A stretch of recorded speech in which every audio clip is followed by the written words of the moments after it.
जय हिंद दोस्त। राम राम। स्वागत है आपके अपने परिवार रोजगार सारथी में। मैं राजेश कुमार। उम्मीद है आप लोग स्वस्थ जिंदाबाद और ज़बरदस्त होंगे और अपने पेपरों की तैयारी जमकर कर रहे होंगे। तो जैसा कि आप लोग जानते हैं कि हम लोग किस चीज़ की तैयारी कर रहे हैं।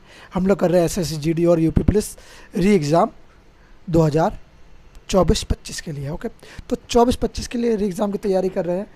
इस तैयारी के बीच हम लोग कहाँ तक आ चुके थे? इस तैयारी को करते करते हम लोग आ चुके हैं जैन धर्म तक। ओके, जैन धर्म क्या, हिस्ट्री में हम लोग पढ़ रहे हैं जैन धर्म को। तो जैन धर्म हम लोग पढ़ रहे हैं, तो जैन धर्म हम लोग कहाँ तक पहुँच चुके थे? महावीर स्वामी के जीवन परिचय के बारे में पढ़ रहे थे कि उनके पिताजी का नाम, माता जी का नाम, ये सब बातें हम लोग जान रहे थे। ओके, तो हम लोग पिताजी तक पहुँच चुके थे। अब इससे आगे जानेंगे कि माता जी का नाम क्या था, पिताजी का नाम क्या था। ओके, और चीज़ें क्या क्या थी। तो सबसे पहले आप लोग एक काम करिए, चैनल को लाइक शेयर सब्सक्राइब कर दीजिए और अपने प्यारे प्यारे भाइयों के पास, दोस्तों के पास भेज दीजिए। ओके, और आप भी बेल आइकन को दबाना ना भूलें भाई, क्योंकि bell icon very important part, क्योंकि आपके पास नोटिफिकेशन बेल आइकन से ही पहुंचेगा। कोई वीडियो नहीं अपलोड होती है तो आपके पास इन्फॉर्मेशन पहुंचेगी कि भैया वीडियो आ चुकी, जाके देख लो।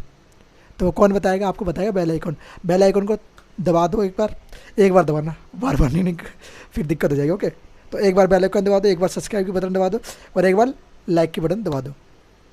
अब बात कर लेते हैं भैया, तो हम करेंगे क्या। जैसे हम आज से हम लोग एक चीज़ और करने वाले हैं आप लोगों के लिए। क्या करने वाले हैं?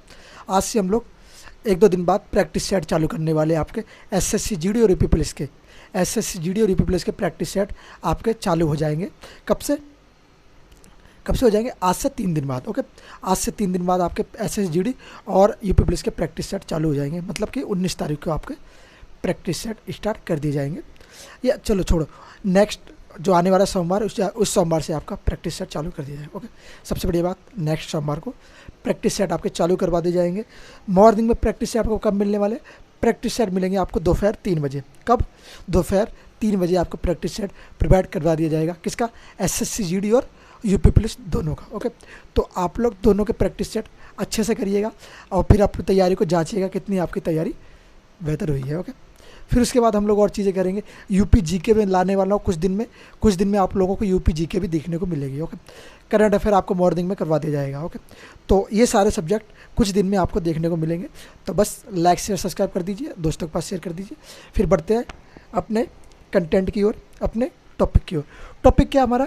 जैन धर्म और जैन धर्म में महावीर स्वामी जी। भैया महावीर स्वामी हम लोग पढ़ रहे थे, तो महावीर स्वामी के पिताजी के तक हम लोग पढ़ चुके थे। पिताजी का नाम क्या था? सिद्धार्थ। क्या था पिताजी का नाम? सिद्धार्थ। ये किस वंश से संबंध रखते थे? ये जात्रक वंश से संबंध रखते थे। किस वंश से? जात्रक या फिर इक्ष्वाकु वंश से। ओके, इनके पिताजी। अब बात आती है महावीर स्वामी की माता। भैया माता का नाम क्या था? तो माता का नाम हम कहेंगे त्रिशला। क्या कहेंगे? त्रिशला। क्या कहेंगे भैया कि माता का नाम क्या था? त्रिशला। अब ये जो माता थी वो किस वंश से संबंध रखती थी? इनकी जो माता है वो किस वंश से संबंध रखती थी? तो इनकी जो माता है वो किस वंश से संबंध रखती थी? वो रखती थी लिच्छवी वंश से संबंध। किस वंश से? लिच्छवी वंश से।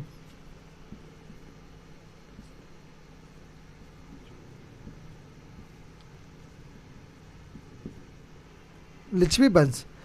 और ये त्रिशला है, ये त्रिशला एक राजा हुआ करते थे उस समय, राजा चेतक। तो ये किसकी बहन थी?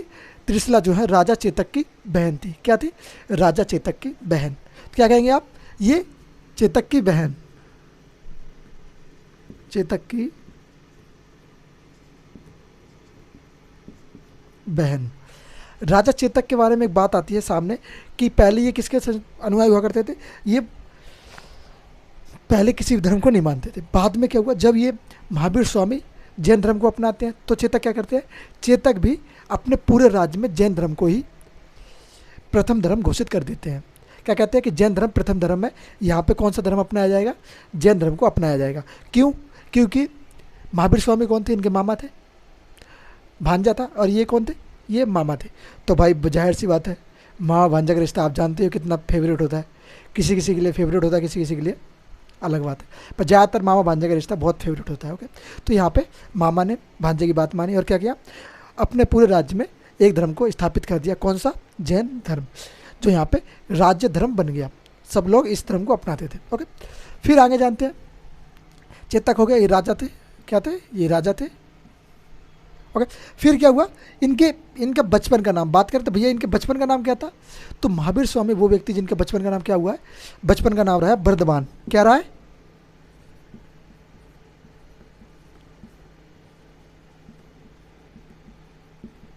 क्या कहेंगे भैया? आप कहेंगे वर्धमान इनका बचपन का नाम था। किसके बचपन का नाम था भैया? तो महावीर स्वामी जी थे, उनके बचपन का नाम क्या था? वर्धमान। आप कहेंगे महावीर स्वामी जी के बचपन का नाम वर्धमान था।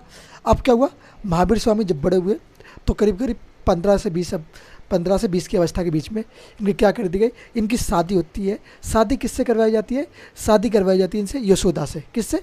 इनकी पत्नी का नाम क्या था भैया? तो आप कहेंगे पत्नी का नाम था यशोदा। ओके।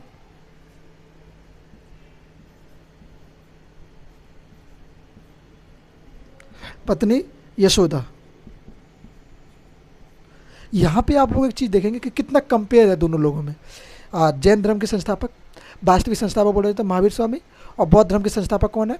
गौतम बुद्ध, जिन्हें हम सिद्धार्थ के नाम से भी जानते हैं।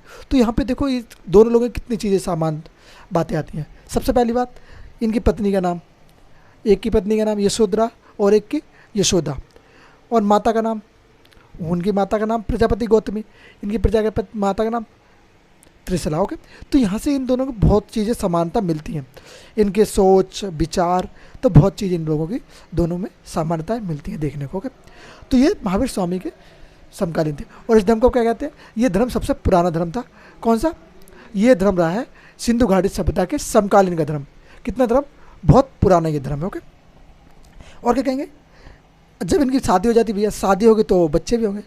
तो शादी के बाद इनका क्या हुआ, कुछ वर्ष बाद इनकी एक पुत्री हुई। पुत्री का नाम क्या था? पुत्री का नाम रखा गया अनुजा प्रियदर्शी। पुत्री कौन सी थी?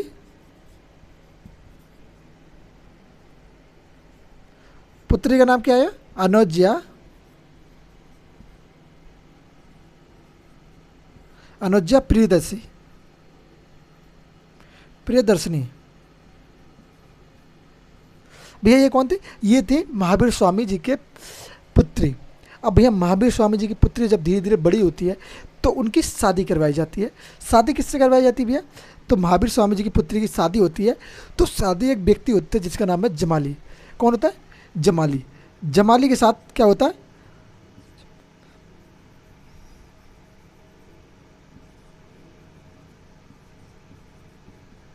क्या कहेंगे भाई कि इनकी शादी किससे होती है? इनकी पुत्री की, अनुजा प्रियदर्शी की, जमाली के साथ शादी होती है। अब जमाली भैया कौन है? जमाली एक व्यक्ति, और जमाली को हम किस लिए जानते हैं? जमाली को हम जानते हैं कि जो महावीर स्वामी थी, इन्होंने जब ज्ञान की प्राप्ति करी, इन्होंने अब जब अपना ज्ञान प्राप्त किया और जिन्होंने जब जैन धर्म को अपनाया और जैन धर्म के ये संस्थापक बने वास्तविक। और बोलते ना कि जैन धर्म में क्या ना, तीर्थंकर, जब ये 24वें तीर्थंकर बनते हैं तो ये सबसे पहले उपदेश किसको देते हैं? तो उपदेश जो देते हैं वो किसको देते हैं? अपने दामाद जमाली को ही। तो क्या कहेंगे हम कि पहला उपदेश उन्हें मिला। क्या कहेंगे? पहला उपदेश देश प्राप्त किया। क्या कहेंगे भैया कि पहला उपदेश इन्होंने ही प्राप्त किया। किससे? एमबी से, एमएस से। क्या बोलेंगे? एमएस से। क्या बोले? महावीर स्वामी से। महावीर स्वामी से सबसे पहला उपदेश किसने प्राप्त किया? जमाली ने। ओके। और क्या हुआ, किस भाषा में भैया ये दिया था? जो ये उपदेश महावीर स्वामी जी ने जब जमाली को दिया तो वो किस भाषा में दिया था? भैया कोई बात बोल, हर समय पहले क्या होता था, जब हम पूरा पाषाण काल पढ़ रहे थे तो वहाँ पे से कोई भाषा थी नहीं, पर जब हम धीरे धीरे आगे बढ़े, धीरे धीरे तो भाषा का विकास हुआ। तो अलग अलग प्रकार से भाषा, यहाँ जैसे प्राकृतिक हो गई, संस्कृत हो गई, तो ये एक भाषा का विकास होता है। अब कोई आप कोई चीज़ बातचीत करोगे, अभी हम लोग किस भाषा में बात करें? हम लोग देवनागरी भाषा में बात करें, हिंदी भाषा में, जिसके लिखने को क्या कहते हैं? देवनागरी। जो मैं लिख रहा हूँ क्या है? ये देवनागरी लिपि है। ओके। बात करने की भाषा कौन सी है? हिंदी। ओके। तो इन लोगों ने जब बात करी तो वो कौन सी भाषा थी? वो थी अष्टांगिक मार्ग। ओके। अष्टांगिक भाषा क्या बोलेंगे? सॉरी, अर्ध अर्ध मागधी। कौन सी भाषा थी? अर्ध मागधी। अष्टांगिक मार्ग तो बाद में आएगा। ओके। कौन सी भाषा भैया? अर्ध मागधी भाषा। अर्ध मागधी भाषा भैया ये लोग प्रयोग करते हैं। ये क्या देते हैं? अपना पहला उपदेश दे देते हैं। अब भैया क्या हुआ, जब ये आगे बढ़े तो क्या हुआ, इसके बाद इन्होंने भाषा का परिवर्तन किया। क्या किया?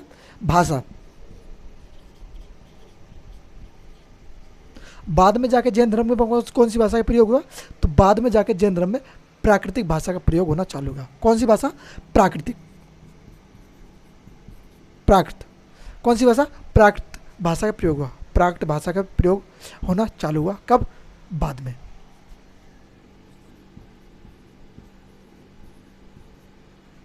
ओके, बाद में ये इस भाषा का प्रयोग करते हैं, प्राकृत भाषा बाद में। ओके, तो यहाँ तक हम लोग क्या जान चुके हैं?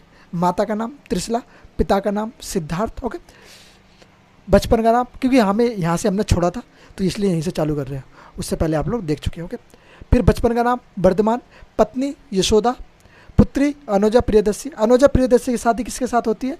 वो होती है जमाली के साथ। जमाली कौन है? इनका पहला शिष्य है जिसे इन्होंने क्या दिया? उपदेश दिया, प्रथम उपदेश। किस भाषा में दिया? अर्धमागधी भाषा में। ओके, अर्धमागधी भाषा में ये लोग अपना उपदेश देते हैं। ये भाषा बाद में जाके प्राकृतिक भाषा में परिवर्तित हो गई।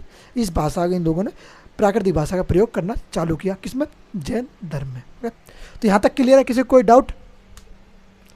डाउट है तो कमेंट बॉक्स में लिख दीजिए सर डाउट, मैं सॉल्व करने की कोशिश करूँगा। ओके, अगर कोई डाउट नहीं है तो फिर शांति से बैठ के पढ़ते रहिए। ओके, और चैप्टर का आनंद लीजिए और अपने दोस्तों के पास भी शेयर करिए, जिससे वो भी चैप्टर का आनंद ले सके, मज़े ले सके, पढ़ सके अच्छे से, विस्तार से चीज़ों को समझ सके। ओके, अब भैया बात आती है ज्ञान प्राप्ति, या बोले गृह त्याग।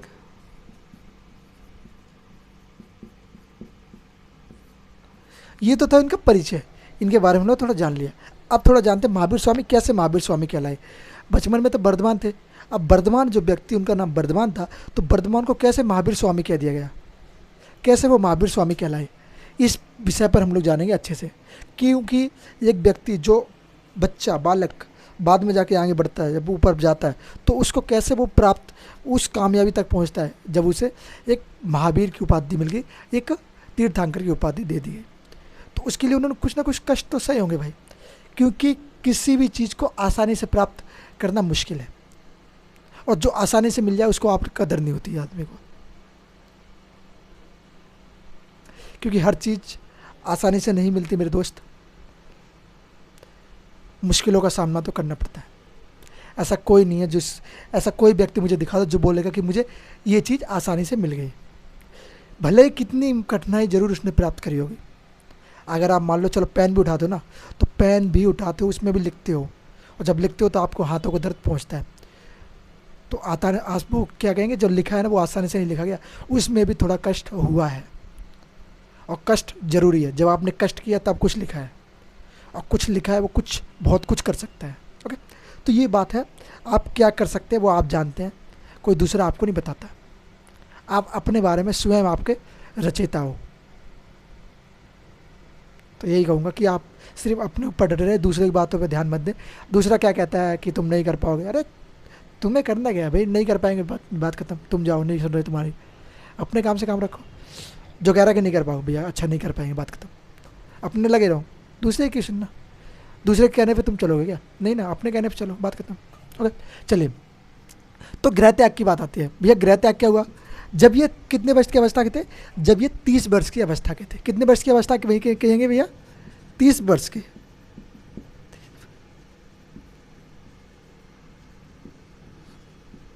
कितने वर्ष की अवस्था थी भैया इनकी? जब ये 30 वर्ष की अवस्था में थे। एक मिनट जरा, क्या कहें भैया?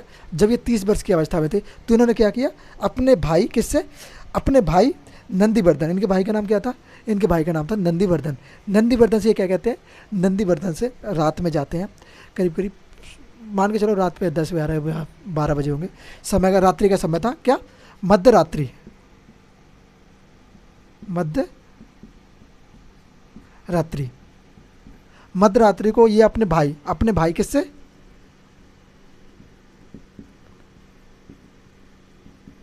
भाई का नाम क्या था? भाई का नाम था क्या? नंदीवर्धन। नंदीवर्धन क्या किया इन्होंने? अपने भाई नंदीवर्धन, जो कि बड़े भाई थे, उनसे आज्ञा लेके क्या कहा कि भैया अब मुझे यहाँ पे गृह गृहस्थी में मेरा मन नहीं लग रहा है, अब मुझे क्या करना है, मुझे आत्मज्ञान के लिए गृह त्याग करना होगा, मैं सन्यासी जीवन अपनाऊंगा। तो बड़े भाई ने समझाया कि भाई ऐसा क्यों कर रहे हो, नॉर्मल जीवन अपनाओ। इन्होंने कहा भैया मेरा यहाँ पे मन नहीं लग रहा, मुझे कुछ खोज करनी है, मुझे अपने आत्मज्ञान को प्राप्त करना है। जब भी यह बंदे के अंदर, अगर किसी इंसान के अंदर आत्मज्ञान की जब नॉलेज आ जाती है ना, जब वो कहता है कि मुझे आत्मज्ञान प्राप्त करना है, तो वो व्यक्ति किस सोच तक पहुंच सकता है वो आप लोग समझ सकते हो। तभी व्यक्ति गौतम बुद्ध बनता है, तभी व्यक्ति महावीर स्वामी बनता है, तभी व्यक्ति भीमराव अम्बेडकर बनते हैं। क्यों बनते हैं? क्योंकि इन्होंने अपने आप को समझा, अपने बारे में जाना कि मैं क्या हूँ, मैं क्या कर सकता हूँ, मैं क्या बेटर चीज़ कर सकता हूँ दुनिया के लिए, क्या अपने लिए कर सकता हूँ, क्या अपनों के लिए कर सकता हूँ। जब आप अपने आप को समझना शुरू कर देते हो ना, तो दुनिया की हर चीज़ आसान लगना शुरू हो जाती है, और दुनिया में हर चीज़, हर लोग, हर व्यक्ति तुम्हारी वाह वाह करना चालू कर देते हैं। तो ये बात थी। किससे आज्ञा ली? अपने भाई नंदीवर्धन से आज्ञा ली, और अनुमति लेके क्या किया? अनुमति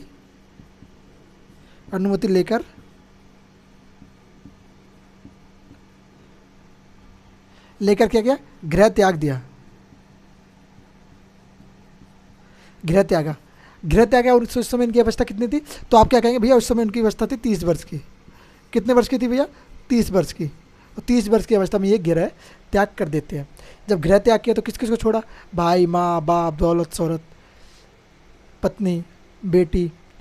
तो भैया मैंने पहले भी ये चीज़ बोली आपको कि त्याग तो करना पड़ेगा, कुछ न किसी चीज़ का आपको त्याग करना पड़ेगा। चाहे आपकी फेवरेट चीज़ को आपको सबसे पहले छोड़ना पड़ता है। त्याग का मतलब क्या है? कि छोड़ना, सबसे पहले फेवरेट चीज़ को छोड़ना, जो आपको आपके रास्ते से भटकाती है, उसको छोड़ना पड़ेगा। चाहे अगर स्टूडेंट के तौर पे देखा जाए तो आपके लिए सबसे ज़्यादा कौन भटकाने वाली चीज़ होती है? आप लोग समझदार हैं तो समझते होंगे चीज़ों को। पहले एक आपको मैं बता देता हूँ। सबसे पहला पॉइंट तो होता है आपका फ़ोन। आप यूज़ के अलावा फालतू यूज़ ज़्यादा करते हो इस चीज़ का। पढ़ने बैठोगे, क्या करोगे? इंस्टाग्राम खोल लिया, चलो भाई चलने दो इंस्टाग्राम। मत करो ना ऐसा। क्या फ़ायदा मिलता है? रील देखते हो, देखो, मानता हूँ देखो, पर 5 या 10 मिनट, ज़्यादा से ज़्यादा आधा घंटा, उससे ज़्यादा मत देखो, क्योंकि उससे ज़्यादा दिमाग भी ख़राब होगा और कुछ मिलने वाला है। रील देख के तुम्हें कुछ नहीं मिलेगा भाई। फ़ायदा उनको होगा जिनकी रील देख रहे हो। आपको सिर्फ एक काम करना है, सिर्फ पढ़ाई पे फोकस करना है। पढ़ाई फोकस करो बस, बढ़िया। देखो, पर हर चीज़ का लिमिट होता है। अनलिमिटेड देखोगे तो नुकसान होता है मेरे भाई।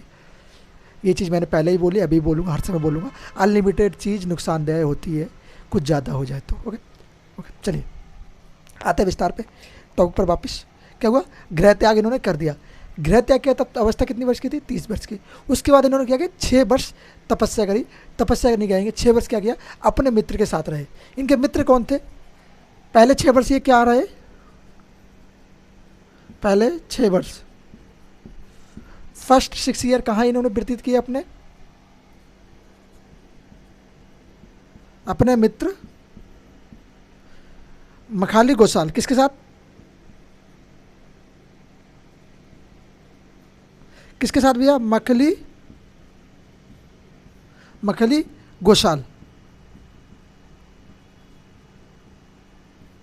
मखाली गोसाल है। इन्हें भी हम एक व्यक्ति हैं जिन्हें में भी एक चीज़ के नाम, एक संस्था के बारे में, या बोले कि एक धर्म के बारे में, या बोले कि एक चीज़ के बारे में इन्हें जाना जाता है। किसके लिए? एक जीवक, क्या बोलते हैं? जीवक संप्रदाय के संस्थापक के रूप में इन्हें जाना जाता है। क्या कहते हैं? जीवक संप्रदाय के प्रतिपादक। क्या कहेंगे? संस्थापक या प्रतिपादक। कौन सी संस्था के? जीवन अजीबक। क्या कहेंगे? अजीबक।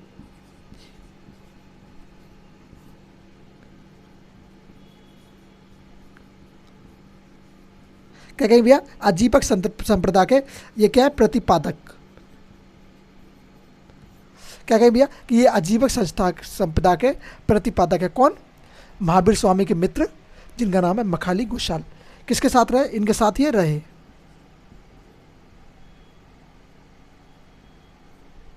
6 वर्ष तो महावीर स्वामी जो है इनके साथ रहे। कितने वर्ष हो गए भैया? 30 वर्ष की अवस्था में घर छोड़ा, 6 वर्ष इनके साथ रहे। कितने वर्ष हो गए? 36 वर्ष के। अभी तक महावीर स्वामी कितने वर्ष के हो चुके थे? 36 ईयर्स। ओके, 36 मतलब 36 वर्ष के ये अभी तक हो चुके हैं। अब 36 वर्ष की अवस्था में ये लोग, इसके बाद महावीर स्वामी क्या क्या कार्य करेंगे उसके बारे में भी चलिए जानते हैं। तो लाइक शेयर सब्सक्राइब में कभी मत छोड़िएगा भाई मेरे।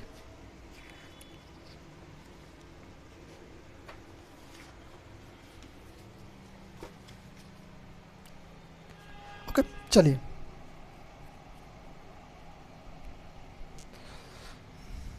मैं इसको क्लियर कर दूं, फिर उसके बाद आगे बढ़ते हैं।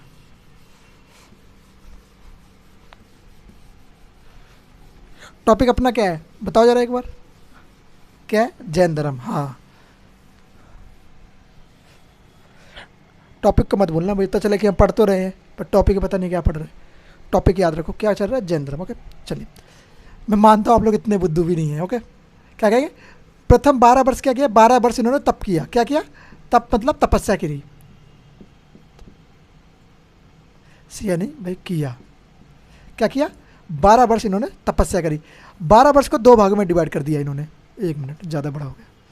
क्या किया भैया? 12 वर्ष को 2 भाग में डिवाइड कर दिया। अब 12 वर्ष को 2 भाग में डिवाइड कैसे किया? पहला वर्ष तपस्या अलग करी और 11 वर्ष और 6 माह तपस्या अलग करी। तो पहले वर्ष में क्या कहेंगे? पहले वर्ष में ज़्यादा तपस्या नहीं करी। कितनी? पहला वर्ष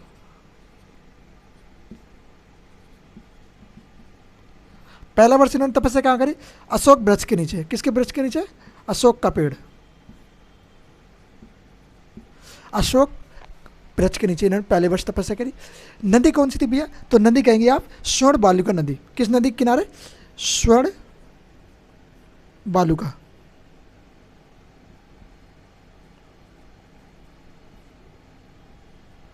क्या कहेंगे भैया कि इन्होंने पहले वर्ष इन्होंने तपस्या करी। कहाँ करी?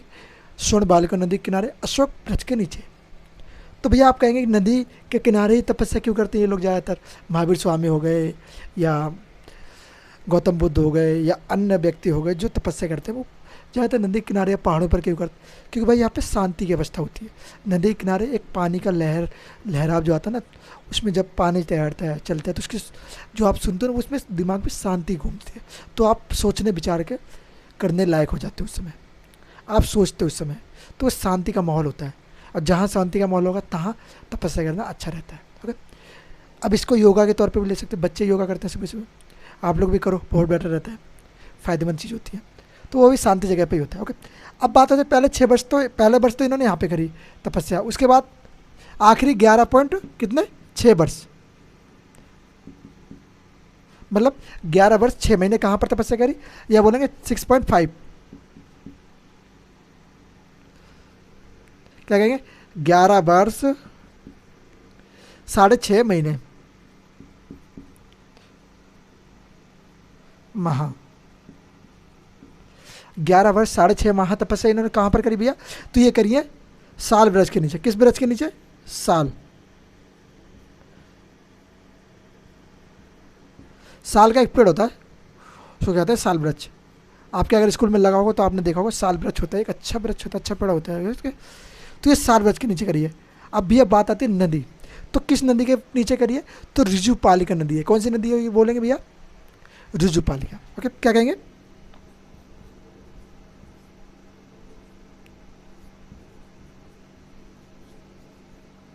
ऋजुपालिका नदी के किनारे। ओके, तो ऋजुपालिका नदी के किनारे पहले वर्ष इन्होंने तपस्या क्या करी? अशोक पेड़ के नीचे।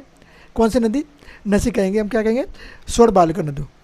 दूसरे मतलब बाकी बचे हुए वर्ष 6 वर्ष और 11 वर्ष 6.5 माह कहाँ इन्होंने तपस्या करी? वो करी है साल वृक्ष के नीचे, ऋजुपालिका नदी के किनारे। ओके, उसके बाद और क्या चीज़ हुई? उसके बाद जब ये यहाँ पे 6 वर्ष की तपस्या करते हैं तो इनको क्या होता है? इनको क्या होता है? ज्ञान की प्राप्ति हो जाती है। क्या होता है भैया? ज्ञान प्राप्ति।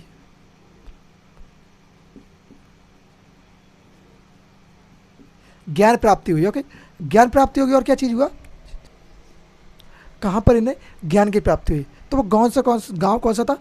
झिंझक, झिंझक ग्राम में। झिंझक कहें या फिर क्या कह सकते हो? और किस नाम से बुलाते हैं इसको? क्या कहते हैं? जाम्बरिक गांव, झिंझक या फिर जाम्बरिक ग्राम। तो इन दोनों में से एक ही नाम है, इसी जगह पे हुआ है। ओके, झिंझक बोले, जाम्बरिक ग्राम बोले। यहाँ पे इन्हें क्या हुआ? ज्ञान की किसकी प्राप्ति हुई? ज्ञान की प्राप्ति हुई। ओके, ज्ञान प्राप्ति के बाद महावीर स्वामी ने क्या किया? उन्हें कुछ नाम दिए गए। ज्ञान प्राप्ति के बाद महावीर स्वामी क्या कह रहा है? जिन्न कहलाए, केबिल्य कहलाए। ओके, केबिल्य कहलाए और क्या कहलाए? निग्रंथ। ज्ञान प्राप्ति के बाद, MB MS क्या बोलेगा, महावीर स्वामी क्या कहलाए, कैवल्य कहलाए, जिन कैवलीन, और क्या कहेंगे भैया, और कहेंगे निग्रंथ, निग्रंथ, ये सब कहलाए। अब भैया इनके बारे में विस्तार से जानेंगे, निग्रंथ का मतलब क्या होता है, जिन का मतलब क्या होता है, और कैवल्य का मतलब क्या होता है। ओके, तो ये चीज़ें हम लोग जान चुके हैं कि 12 वर्ष तपस्या करी, 2 अवस्था में तपस्या करी। पहले वर्ष स्वर्णबालिका नदी के किनारे किस अशोक वृक्ष के नीचे, दूसरे वर्ष मगर बाकी बचे हुए वर्ष 11 वर्ष 6.5 माह कहाँ पर, साल वृक्ष के नीचे ऋजुपालिका नदी के किनारे। उसके बाद ये ज्ञान प्राप्त कहाँ पे होता है, झिंझा के यहाँ पर जिम्ब्रिक ग्राम में। ओके, उसके बाद क्या हुआ, ज्ञान प्राप्ति के बाद इन क्या करते हैं, इनको कुछ नाम से बुलाया जाता है, जैसे कैवल्य, जिन या फिर निग्रंथ। ओके, इन नामों से इनको बुलाया गया, कहलाए, क्या कहलाए। अब मैं इसको क्लियर कर देता हूँ, फिर आगे बढ़ते हैं। ओके, क्लियर कर दो।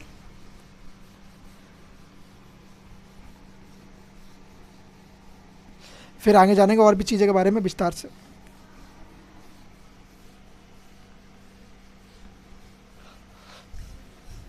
तो पहला उपदेश इन्होंने पहला, चलो सबसे पहले पहला उपदेश छोड़ो, सबसे पहले जानते हैं जिन का मतलब क्या होता है। जैसे कि बोले जिन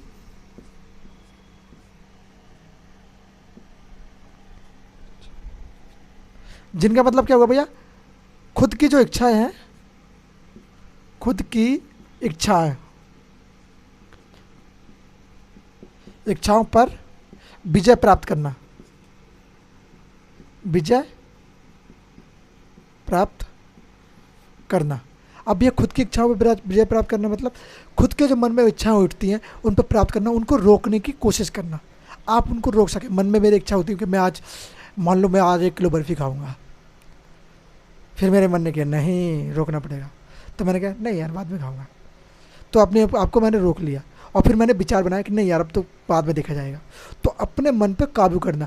तुम्हारा मन कर रहा है भाई ये काम करूँगा, और मन को रोकना चाहे नहीं रोक रहा है, मन को रोकना चाहे नहीं रोक रहा, मन कह रहा है तो अपने कह रहा है नहीं मैं करूँगा, नहीं आप मना कर रहे हो कि नहीं मैं करूँगा, मन क्या कह रहा है नहीं करना पड़ेगा, आप कर नहीं करो, मन कह रहा है करना पड़ेगा, तो आप किसकी सोच रहे हो, मन का सोच रहे हो, फिर आपको कर वो काम करते हो तो किसकी से नहीं, मन की। जब आप जिन कहलाओगे, जिन बन जाओगे तो क्या होगा, तो आप मन पे काबू कर लेते हो। तो यहाँ पे इसलिए इन्होंने मन पे अपनी इच्छाएं प्राप्त कर ली, खुद की इच्छाओं पर काबू कर लिया इन्होंने। फिर क्या कहलाएंगे, निग्रंथ।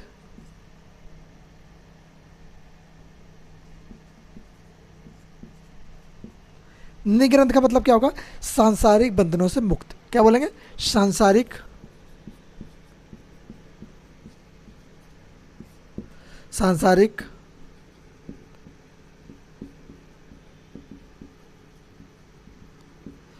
कौन से बंधनों से,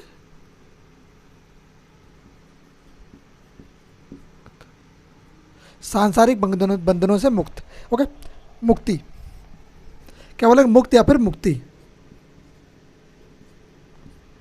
क्या कर लिया इन्होंने सांसारिक जो बंधन थे उनसे क्या कर लिया, मुक्ति प्राप्त कर ली। सारे संसार में मतलब कोई बहन भाई रिश्ते, इन रिश्तों को इन्होंने ज़्यादा महत्व नहीं दिया। रिश्ते महत्व थे पर इनके बंध के नहीं रहे इनके पीछे कि नहीं यार वो मेरा भाई है, वो मेरी बहन है, अच्छी बात है मानो, पर किसी के पीछे ज़्यादा आकर्षित रहोगे तो वो आपको नुकसान पहुँचाएगा। ओके, तो उन्होंने क्या सांसारिक जो बंधन थे उनसे मुक्त कर लिया, रिश्तों से मुक्ति प्राप्त कर ली। ओके, और कैबिन्य का मतलब क्या होता है, क्या बोलेंगे, कैवलिन। क्या बोलेंगे, कैबिन का मतलब क्या होता है, आत्मा व शरीर के बीच।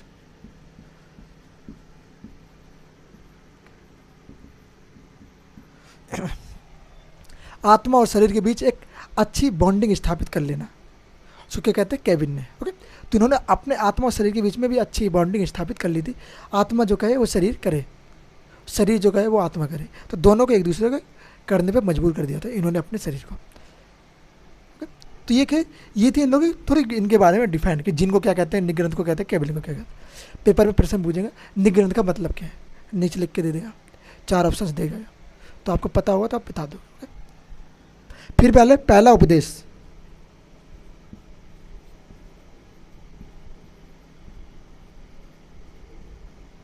पहला जो उपदेश है इन्होंने कहाँ दिया अपना, पहला उपदेश आप बोलेंगे राजगृह, क्या बोलेंगे, राजगृह वैशाली।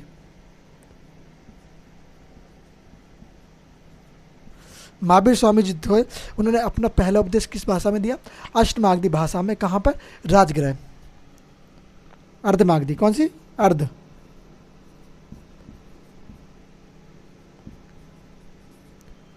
आधमागधी भाषा में, कौन सी, अर्धमागधी भाषा में। कहाँ पर दिया भैया, ये दिया राजगृह, ओके, राजगृह वैशाली। तो ये इन्होंने अपनी ये भाषा में उपदेश दिया, उपदेश दे चुके हैं धर्म के बारे में। और चीज़ जाने जैसे जैन धर्म के त्रिरत्न, जैन धर्म के और चीज़ें के बारे में, ओके। संगति, कितनी संगति हो जैन धर्म में, ओके। चलिए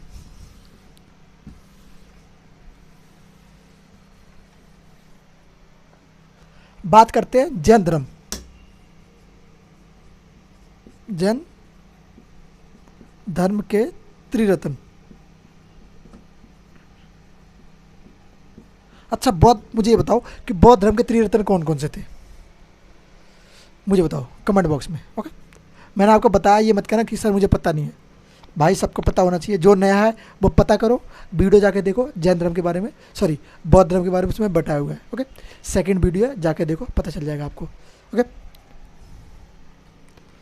क्या बोलेंगे, सम्यक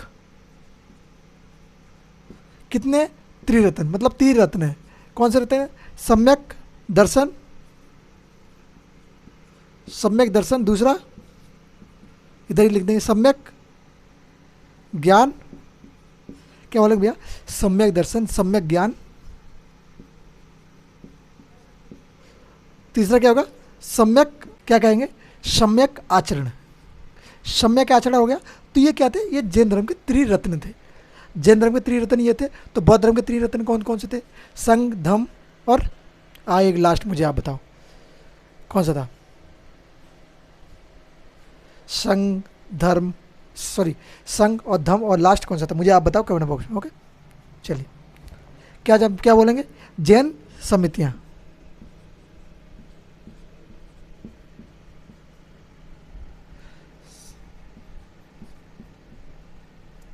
समितियां का मतलब क्या होता है भैया, बैठकें।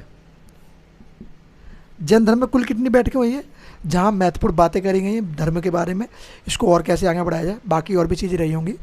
तो जो बैठकें महत्वपूर्ण, कितनी बैठकें रही हैं, तो उस समय 2 बैठकें हुई थी। जैन धर्म में कितनी बैठकें हुई हैं, 2 बैठकें हुई हैं।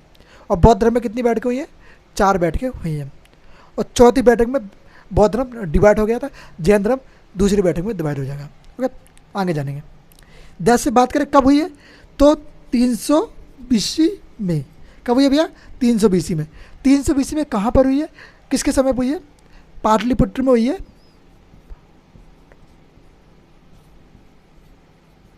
पाटलिपुत्र, ओके। स्थूल भद्र कौन थे उस समय संस्था अध्यक्ष, स्थूल भद्र कौन थे, स्थूल भद्र उस समय क्या थे, क्या रहेंगे, अध्यक्ष रहेंगे। फिर भैया बात करें तो दूसरी कब हुई है, दूसरी हुई है 512 BC में। 512 BC में बल्लभी, कहाँ पे हुई है, बल्लभी, गुजरात।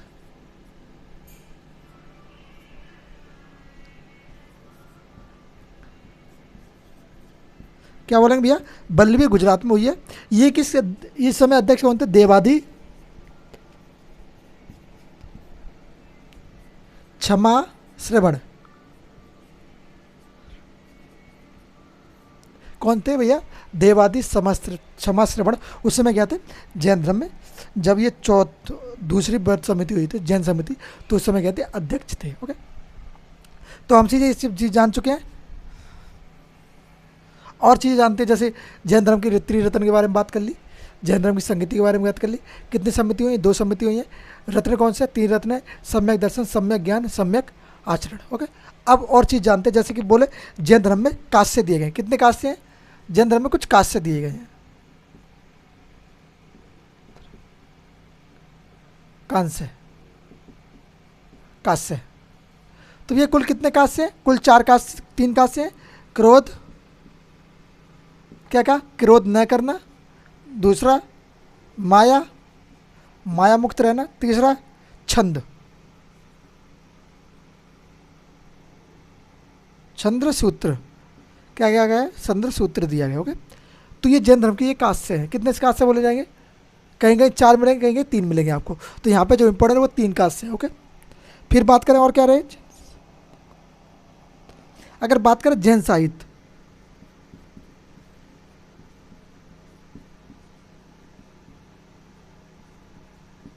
तो जैन साहित्य उसको हम किस नाम से बुलाते हैं, उसको हम बोलते हैं आगाम।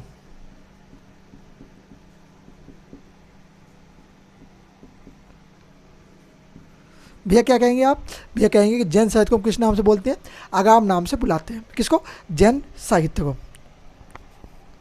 इसमें क्या है, इसमें 14 पूर्व है, क्या है, 14 पूर्व है, 12 उपांग है।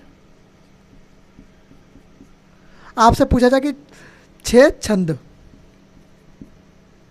सूत्र। अगर आपसे पूछा जाए कि जैन साहित्य में, जैन साहित्य, जैन साहित्य किसे कहते हैं, आगाम को कहते हैं। ओके, जैन साहित्य में कितने पूर्व है, तो आप कहेंगे 12 पूर्व है। जैन साहित्य में कहेंगे कितने उपांग है, तो आप कहेंगे कि 12 उपांग है, 14 पूर्व है और 13 6 छंद है। ओके, तो आप ये सब चीज़ें बोलेंगे। ओके,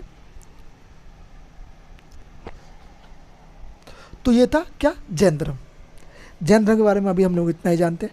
नेक्स्ट वीडियो में इससे आगे जानेंगे कि जैन धर्म का कैसे विस्तार हुआ, जैन धर्म कैसे आगे बढ़ा, ये सब चीज़ हम किस में जानेंगे, जैन धर्म में। और चीज़ कुछ बची हुई हैं, जैसे जैन जैन धर्म कैसे डिवाइड हुआ, 2 शाखाएं चली, श्वेतांबर शाखा और शाखा चली कौन, श्वेतांबर एवं दिगंबर शाखा। दिगंबर शाखा वाले कौन व्यक्ति थे, श्वेतांबर शाखा वाले व्यक्ति कौन थे, इनका किसको ये मानते थे, क्या महत्वपूर्ण चीज़ मानते थे, वो सब चीज़ हम लोग किस वाली वीडियो में जानेंगे, इसके नेक्स्ट वीडियो में, नेक्स्ट पार्ट में इसका जानेंगे। ओके, तो उम्मीद है जो समझाया है सारा समझ में आया होगा। समझ आया तो लाइक शेयर सब्सक्राइब कर दीजिए और दोस्तों के पास शेयर कर दीजिए। मिलते हैं नेक्स्ट वीडियो में। जय हिंद, जय भारत।